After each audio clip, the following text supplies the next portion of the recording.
Taman Eden. Ini apa? Dua lembaga ini sudah ada, yaitu rumah tangga dan hari Sabat. Dua ini harus jaga suci, Bapak Mama. Rumah tangga kita harus suci dan menguduskan hari Sabat juga. Hidup harus apa? Hidup harus kudus. Maka saya pesan, saya punya anak-anak orang muda, menikah baik-baik. Jangan menikah main-main. Jangan sudah hamil baru kita urus.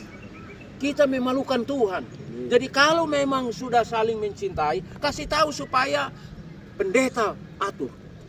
Ini apa, ke majelis atur. Adat nanti kita atur. Jangan ini apa, main potong-potong, karena itu kita memalukan Tuhan dan mempermalukan gereja Tuhan. Amin. Jadi tolong atur baik-baik, karena saudara kasih dalam Tuhan. Penginjilan ini rusak oleh karena dua hal ini. Kita tidak memperhatikan kesucian rumah tangga, dan kita tidak memperhatikan kekudusan hari Sabat.